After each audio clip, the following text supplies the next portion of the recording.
Tuloy na tayo doon sa isang sinabi na naman po ni Panelo, mga kababayan. May dagdag si Panelo diyan. Ito, Panelo ulit. Robin Padilla might be our future president. Diyos ko po, Lord. Robin Padilla might be our future president. Payag kayo noon? Ha?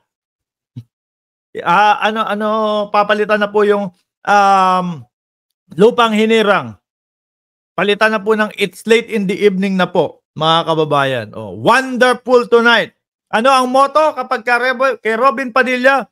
Wonderful Philippines. Ha? Ngayon po, mga bossing, si Binoy, ako kahit i-bash nyo ako, okay lang, walang problema.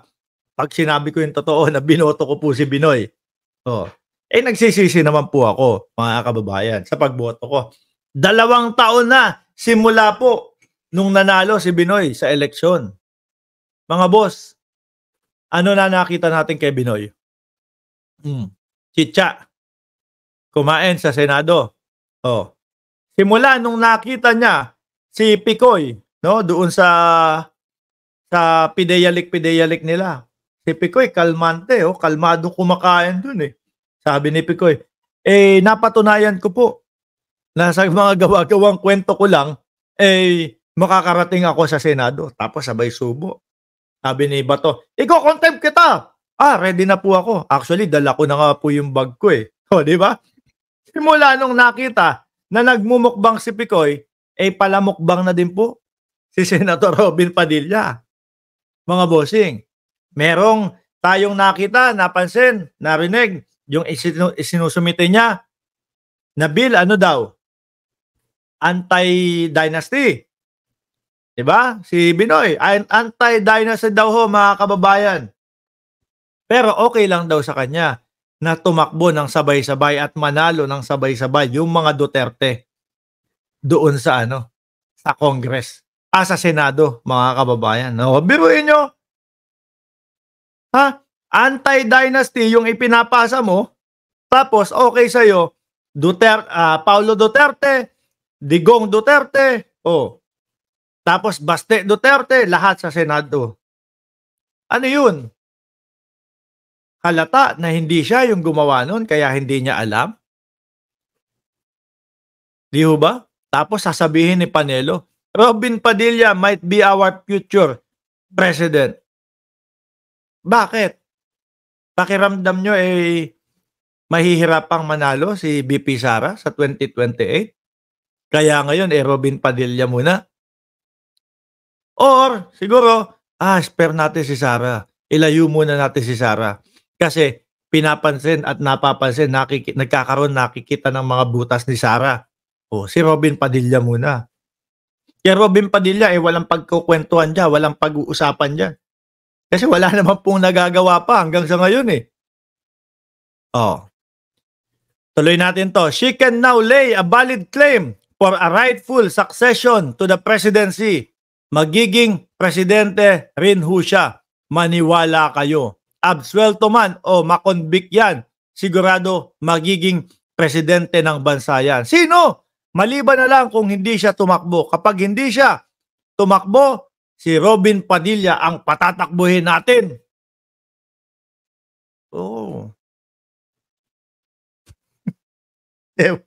Alam niyo po, mga kababayan, yung iba po sa mga DDS, matalino din yung iba sa DDS eh. Tinatanggihan po nila si Ipe. Pati po si Robin Padilla hindi sila okay, mga kababayan. Paano mananalo yan? Sa mga pro-government, malamang sa alamang, imposibleng manalo to. Imposibleng iboto to. Sa sumusuporta kay PBBM, magkaiba kasi yun. Yung iba talagang pro-government lang. Sa mga supporter ni PBBM, like loyalista, lalong malabo po si Binoy. Sa mga kakamping, napakatatalino ho niyang mga yan. Hindi ho boboto yan ng mga ang gusto nila ng mga nagiging politiko na sinusuportahan po nila yung mga lawyer po talaga. No, yung talagang maaalam sa batas. Hindi sila dadaanin sa pakanta-kanta lang. Di ho ba? Oh, sa DDS, hiwa-hiwalay pa yung boto. Yung iba nagsisialisan pa sa DDS. Paano yan? Saan kukuha ng boto si Robin Padilla kung sakali? Sumabit lang siya sa BBM kaya siya naging number 1. Ngayon niya subukan. Tingnan kung tapos nakita pa natin yung mga nakaraang buwan kung ano, no? Yung style ng isang Robin Padilla. Kapag friend, napahiram ng helicopter, suportado kita. Kapag friend, binigyan mo ko ng airtime sa SMNI, suportado kita.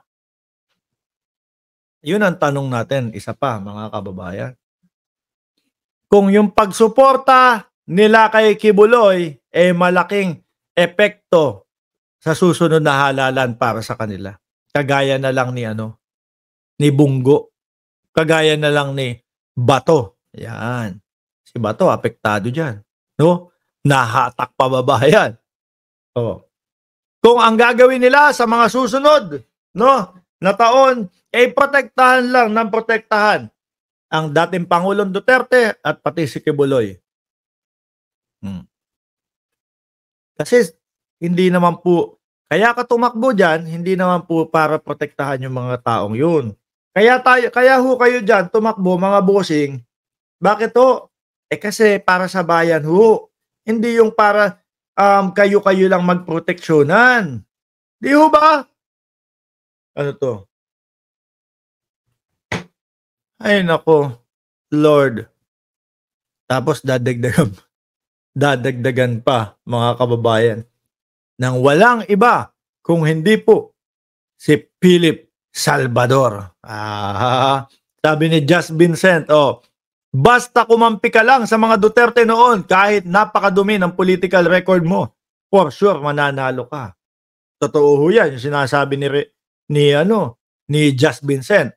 Pero ngayon, naku po, nagsisilayuan na po yung mga politiko. Wag lang po mabahiran yung kanilang pangalan na, kaibigan niya ni dating Pangulong Duterte kaibigan niya ni Harry Roque kaibigan niya. Bakit po? Mayayari, no? Mayayari yung kandidatura nila mga kababayan. Sabi ni Noli Binyasa, mag-online ka na lang, Robin. Pakita mo. Yan ba yung sinasabi nilang boy silly? Diyos ko. Pag nanalo si Binoy, susuportahan niya lang si Kibuloy at Digong nyo. Ganun na nga po talaga. Dahil eto, senador pa lang, Kaso hindi sila umubra.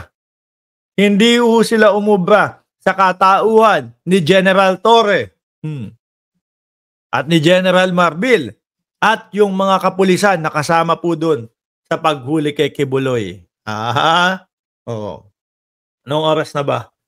Alas 11:21 dito sa aking lugar. 700 viewers. Mga boss, Chief Amo, sir. Huwag niyo pong kalimutan na pindutin yung like, subscribe kung hindi pa kayo nakasubscribe dito sa ating channel.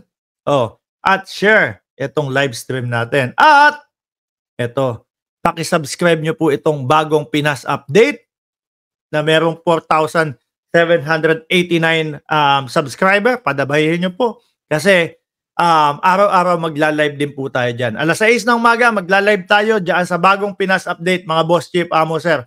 Muli po, maraming salamat. God bless po sa ating lahat. Nasaan na yung end? Eto. Paalam po mga kababayan.